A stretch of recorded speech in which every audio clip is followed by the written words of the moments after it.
आपने खाना नहीं खाया मुख्तार साहब?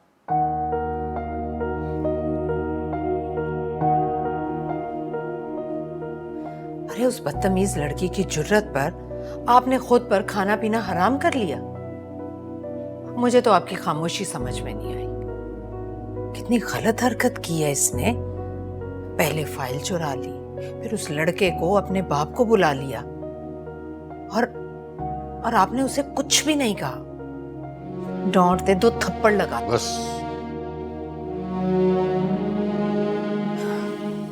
बस आप तो मुझे ही खामोश करवाइएगा।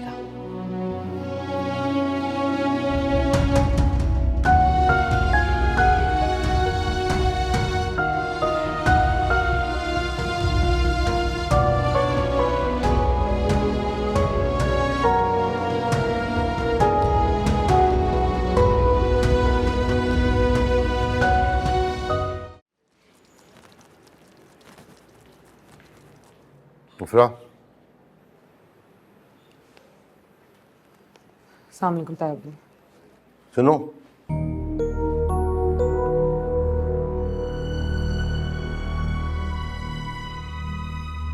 मुझे तुमसे बात करनी थी।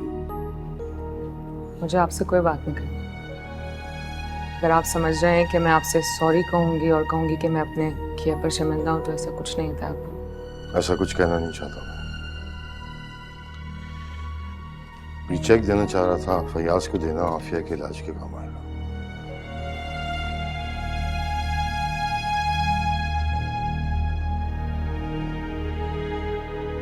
फिर वही पुराना है।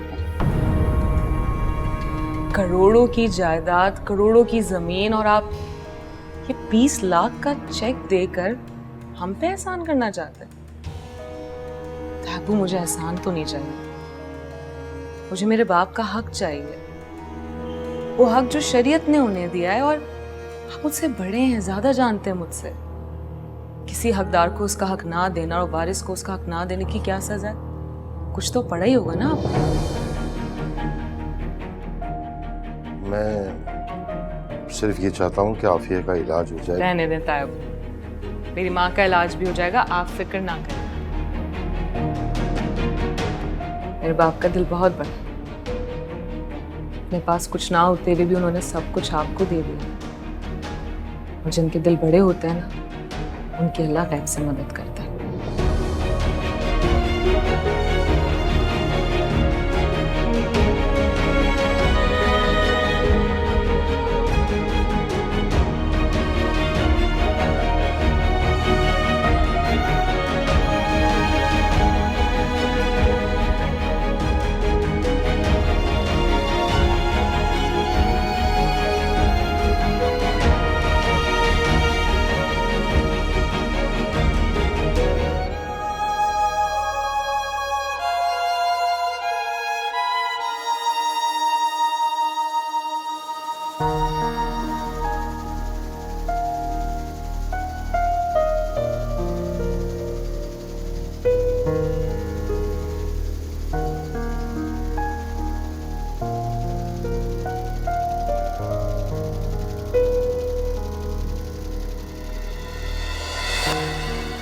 मुझे मेरे बाप का हक चाहिए, वो हक जो शरीयत ने उन्हें दिया है। और आप मुझसे बड़े हैं, ज्यादा जानते हैं मुझसे। किसी हकदार को उसका हक ना देना और वारिस को उसका हक ना देने की क्या सजा है? कुछ तो पढ़ा ही होगा ना आपने।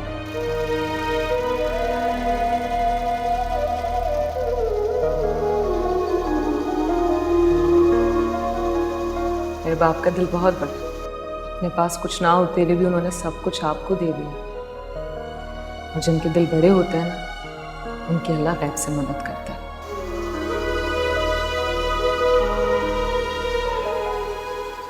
दुकान तो देख ली, तो मैं कह रहा था अब आप ही बता दें कि क्या कीमत दे सकते हैं।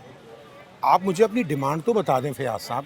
देखिए, मौके की दुकान है, बाकी दुकानों से साइज भी बड़ा है, तो मैं तो कह रहा था कि 20 लाख रुपए हो जाते हैं। और 20 अगर लाख क्या हो गया फयाज साहब? 20 लाख तो बहुत ज्यादा है।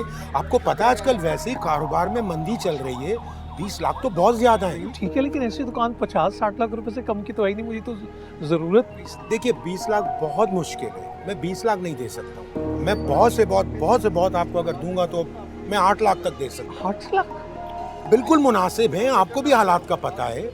तो आप सोच लीजिए, देख लीजिए, 8 लाख रुपए हाजिर है अगर 8 लाख में देनी हो तो। जी मैं सोच के आपको बताता हूँ। ठीक है, आप सोच लीजिए फिर बता दीजिए। जी बहुत शुक्रिया, अस्सलाम वालेकुम।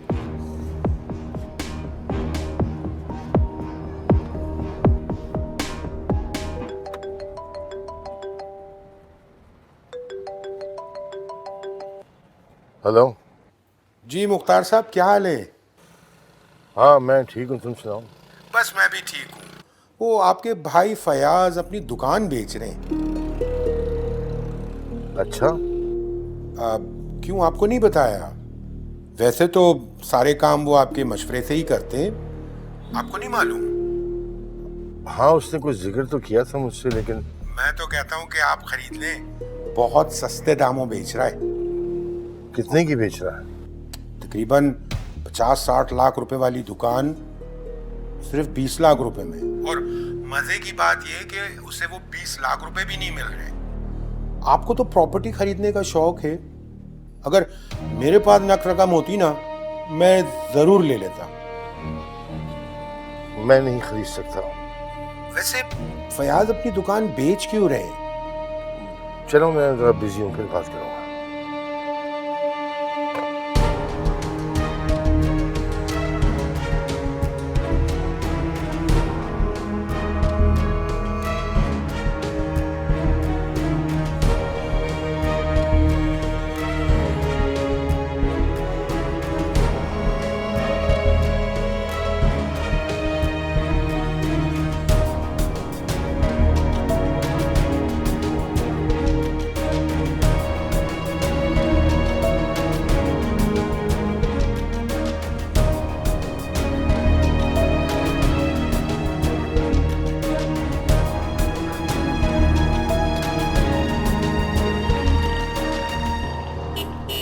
अरे मियाँ, किधर किस दुनिया में घूम रहे हो?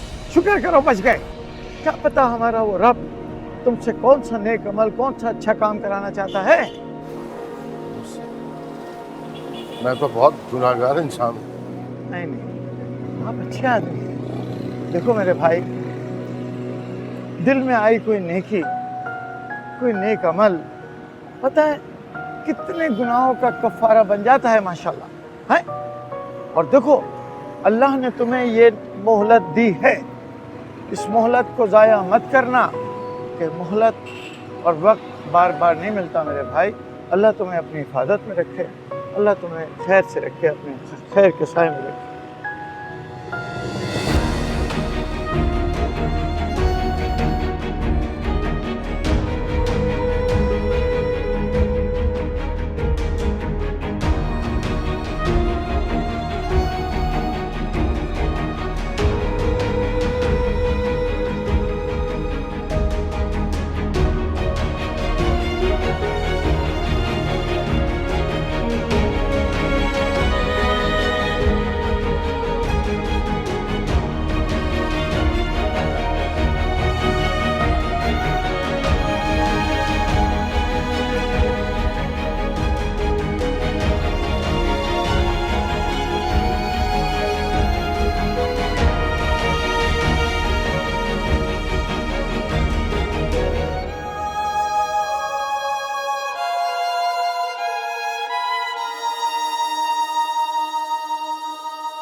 तुम्हारे घर का खाना बेस्ट है। जब किधर है तुम्हारी नई बहू? वहीं भाई अपने कमरे में सारा वक्त सना के साथ लगी रहती है, ना घर की फिक्र है ना घर के कामों की, बस अपनी धुन में मगन रहती है।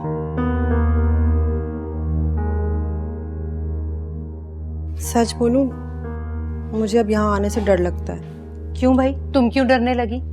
ये मेरा घर है, तुम्हारी बहन का घर। अस्सलाम वालेकुम। अस्सलाम वालेकुम। जल्दी आ गए आज आप? इफरा कहाँ? अपने कमरे में होगी। बुलाओ उसे।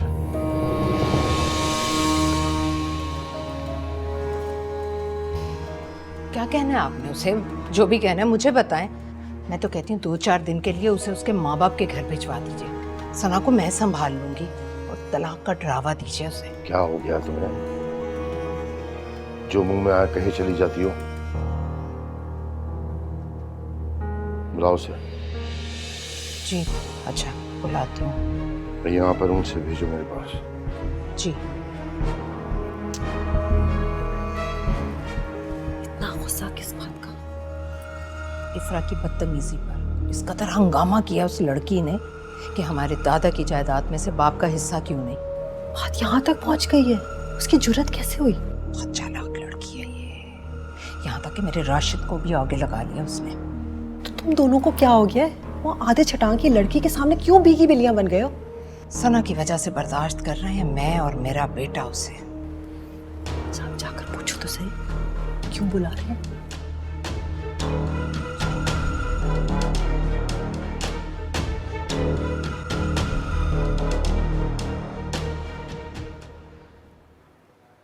ताया अब्बू आपने बुलाया?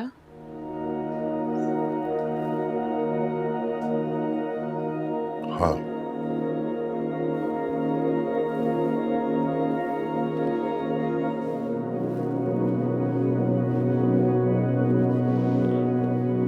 लो ये फाइल फैयाज को पहुंचा दो।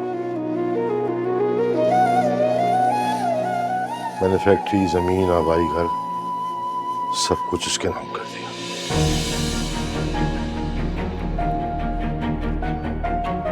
पिछले 24 साल से जो धोखे से अपने नाम किया था वो, और जो बाकी रह गया वो,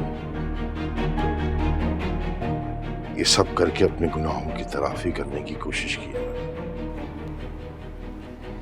ताया अब्बू, एक मिनट, मेरी बात पूरी नहीं हुई बेटा अभी। बाप के जाने के बाद घर में बड़ा था मैं, बाइख्तियार था, अक्ल कुल समझ बैठा था खुद को। लेकिन यह एहसास नहीं हुआ कि बड़े होने की जिम्मेदारियां भी बड़ी होती हैं। छोटे भाई का हक मारते हुए जरा भी एहसास नहीं हुआ कि जिंदगी हमेशा की नहीं है।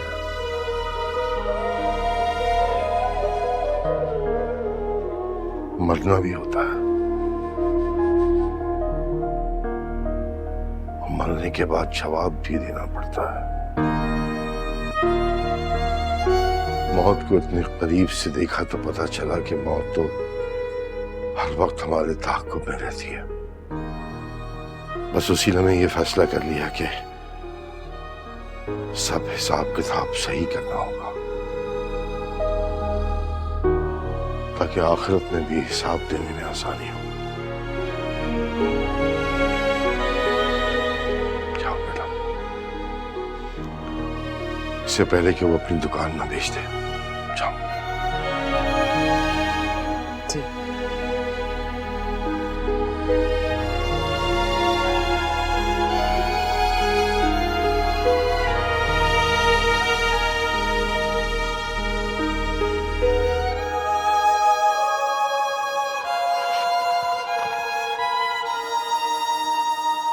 क्या है तुम्हारे हाथ में?